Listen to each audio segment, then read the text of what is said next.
Alright, it's been a little bit of time since I've done anything with carbon fiber. So I'm back in front of my wall of carbon fiber supplies, and I have a new part picked out that I want to try to recreate out of carbon fiber for my E30. And I will be trying to recreate this part with carbon fiber. It's a non-structural part. It's basically just, I guess, the service door above the gas tank where the fuel pump goes in. It sits under the back seat of the E30. So I want to go ahead, just have an easy piece to try to make. I shouldn't need a lot of material to work with it, probably just 2 layers of the carbon fiber that I have. I'm going to be trying to do the vacuum bagging, so I've bought a few new pieces to try to make that process a little bit better. And because there's no special body lines or sizes that I need to work with, I'm just going to use the part as, I guess, my plug and make the carbon fiber part directly off of this, not having to worry about a mold or anything. So with that, it's time to start prepping the part and getting it ready to take a carbon fiber part of. I'm actually going to take my carbon fiber part of what would be the face down side, mainly just because I like the ridges on that piece as opposed to the indents that you would see on the top of the part. There was a foam layer here that I had to clean off first, so you can see some scratch marks, but everything's smoothed out now, so it shouldn't affect.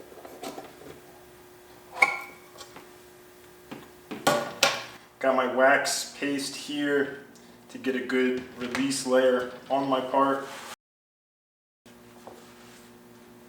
We'll do 3 kind of quick light layers of this paste to wax the part. It should just help with the release. I'm not too worried about ruining this piece, but it will be good just to kind of get this paste on there to make sure that nothing of my resin sticks to the part. We'll just give this wax a couple minutes after applying it to then wipe it off and then apply the additional layers. Once I get 3 layers of this wax put on, I'll go through and apply a light layer of PVA. Again, it's just to help with the release of the carbon fiber part from the plug or the part here. They say the best way to apply this is really with a spray gun, but I don't have one, so I'm just going to pour on a little bit, brush it in. We'll do a few coats and just give it a quick little dry in between each section.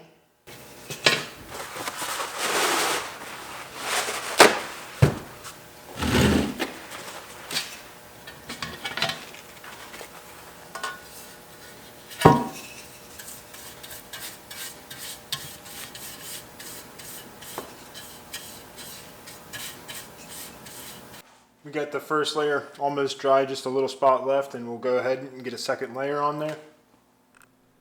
So while that last layer of PVA dries on, I'm going to go ahead and start cutting out the carbon fiber that I need, as well as my bleeder cloth and my peel ply for vacuum bagging. For this one, because it's not a structural part, I think 2 layers will be fine for carbon. So it's one of these rolls in here. Probably should have did this before I had anything on the part, so I could have used that more as a template, but I know the rough estimate size of the part, so I should be able to go in now and cut the 2 layers that I'm going to be using. I pre-cut everything I needed, my 2 sheets of carbon fiber. We have the bleeder cloth on top here and a peel ply, as well as my vacuum bag set up ready to go. The epoxy is done by weight, so I'll just measure out the 2 parts that I need. It's the resin and a hardener.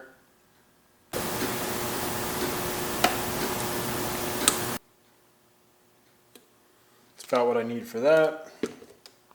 Probably should have put gloves on.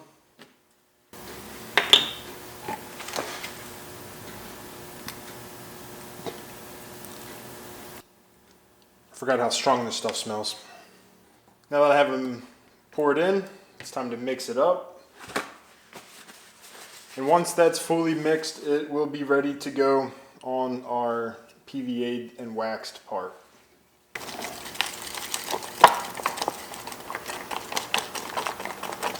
Found some gloves.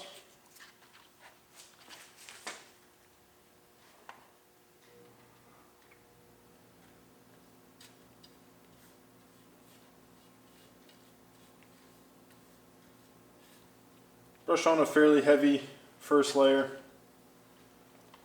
Go get my carbon. You can see I clearly have a lot more overlap than I need. but I'm just going to go ahead, get this super well kind of squished into place. I definitely will be cutting it a little bit tighter before I put it in the bag.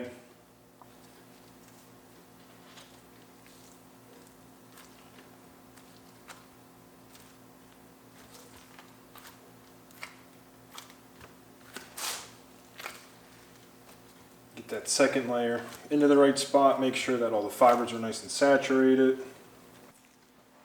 Not really the most elegant setup here. Where my hose connects, it gets a little twisted in the bag. Got to figure out how to stop that from happening. But it should be sealed up. Everything's in there. It's a flat piece, so I don't really have pleats in it to account for the different like valleys. We'll apply vacuum and see how well this bag sticks down.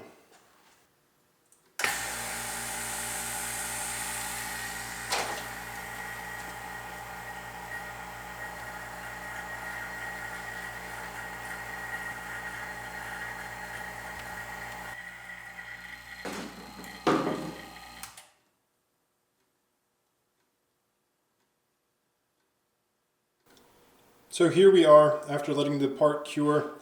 I did tear it out of the vacuum bag and pop it off of the original part. You can see some of the PVA is still on our carbon fiber, so I'll have to clean that up and obviously trim out all of the excess. But so far it's looking in pretty good shape. I think once I get it trimmed, I'll be able to see the final product and just see how close to a actual part we've made here today.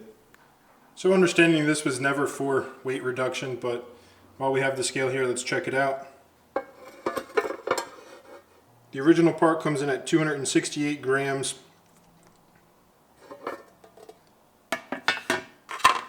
And I did 2 layers of my carbon fiber for this new part. And there it is, right about 34 grams. Kind of fluctuates depending on how it sits, but pretty significant change. So there we have it, another carbon fiber piece made and installed on my E30. Still some areas of the kind of manufacturing production to work out. I need to figure out a better vacuum bagging situation as I try to move to larger parts. And somewhere along the way, I'm not getting very good, I guess, resin deposit on ridges.